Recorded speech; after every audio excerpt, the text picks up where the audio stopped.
Hi, friends. Thanks for joining me again on another exciting adventure in reading. Today, we're going to read about a very special bunny. Let's get started. The Velveteen Rabbit. The Velveteen Rabbit by Marjorie Williams Bianco, illustrated by Charles Santori.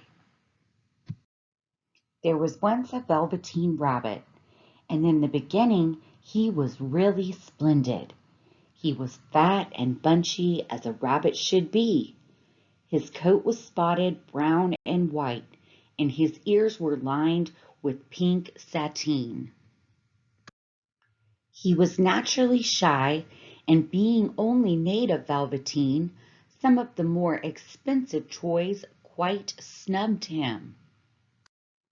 The only one who was kind to him at all was the Skin Horse.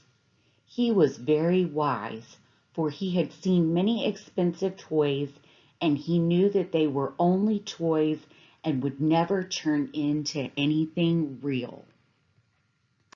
"What is real?" asked the rabbit one day.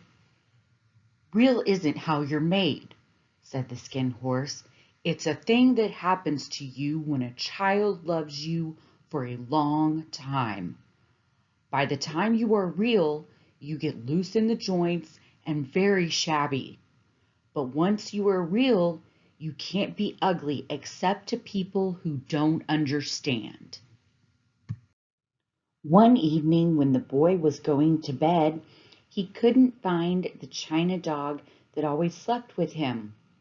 "Here," his Nana said, "take your old bunny."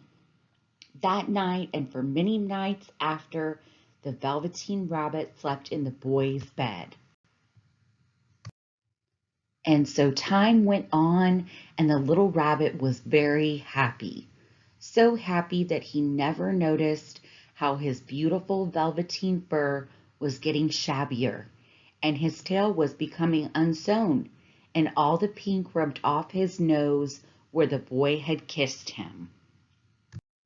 Once the rabbit was left out after dusk, and Nana had to look for him because the boy couldn't go to sleep unless he was there. "Fancy all that fuss for a toy," she said. "You mustn't say that," the boy said. "He isn't a toy. He's real." When the little rabbit heard that, he was happy, for he knew that what the Skin Horse had said was true at last. He was real. The boy himself had said it. Near the house was a wood.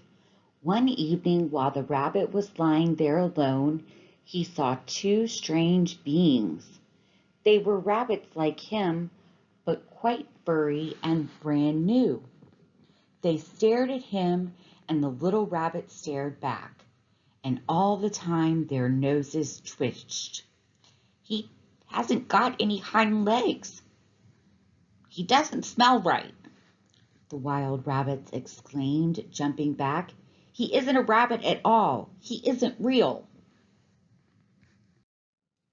"I am real," said the little rabbit. "The boy said so. Come back and play with me. I know I am real." But there was no answer. Weeks passed, and the little rabbit grew very old and shabby. But the boy loved him just as much. He loved him so hard that the pink lining to his ears turned gray, and his brown spots faded. And then one day the boy was ill. His little body was so hot it burned the rabbit when he held him close. The Velveteen Rabbit lay there, hidden from sight under the bedclothes, for he was afraid that someone might take him away, and he knew that the boy needed him. Presently the boy got better. The room was to be disinfected, and all the books and toys that the boy had played with in bed must be burnt. "How about his old bunny?" Nana asked. "That?" said the doctor. "Why, it's a mess of germs. Burn it at once." And so the little rabbit was put into a sack and carried out to the garden. The little rabbit felt very lonely. A tear, a real tear, trickled down his little shabby velvet nose and fell to the ground. Where the tear had fallen, a flower grew out of the ground. The blossom opened, and out of it stepped a fairy. "I am the nursery magic fairy," she said. "I take care of all the playthings that the children have loved. When they are old and worn out, I turn them real." "Wasn't I real before?" asked the little rabbit. "You were real to the boy," the fairy said. "Because he loved you, you now shall be real to everyone." She flew with the little rabbit into the woods where the wild rabbits danced. "I've brought you a new playfellow," the fairy said. "You must be very kind to him and teach him all he needs to know in Rabbit Land." And she kissed the little rabbit again and put him down on the grass. But the little rabbit sat quite still for a moment, for he didn't want them to see that he was made all in one piece. He did not know that the fairy had changed him. Just then something tickled his nose, and before he thought what he was doing, he lifted one of his hind legs to scratch it. He actually had hind legs. Instead of dingy velveteen, he had soft and shiny fur. He was a real rabbit at last.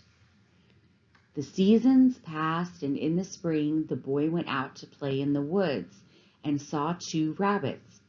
One of them had strange markings under his fur, and the boy thought to himself, "Why, he looks just like my old bunny." But he never knew that it was his own bunny, come back to look at the child who helped him to be real. Thank you, friends, for joining me on another reading adventure. I hope you enjoyed this classic tale of the Velveteen Rabbit.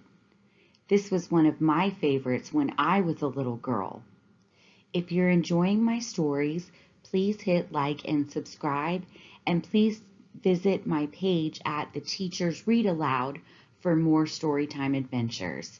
Thanks, and see you next time.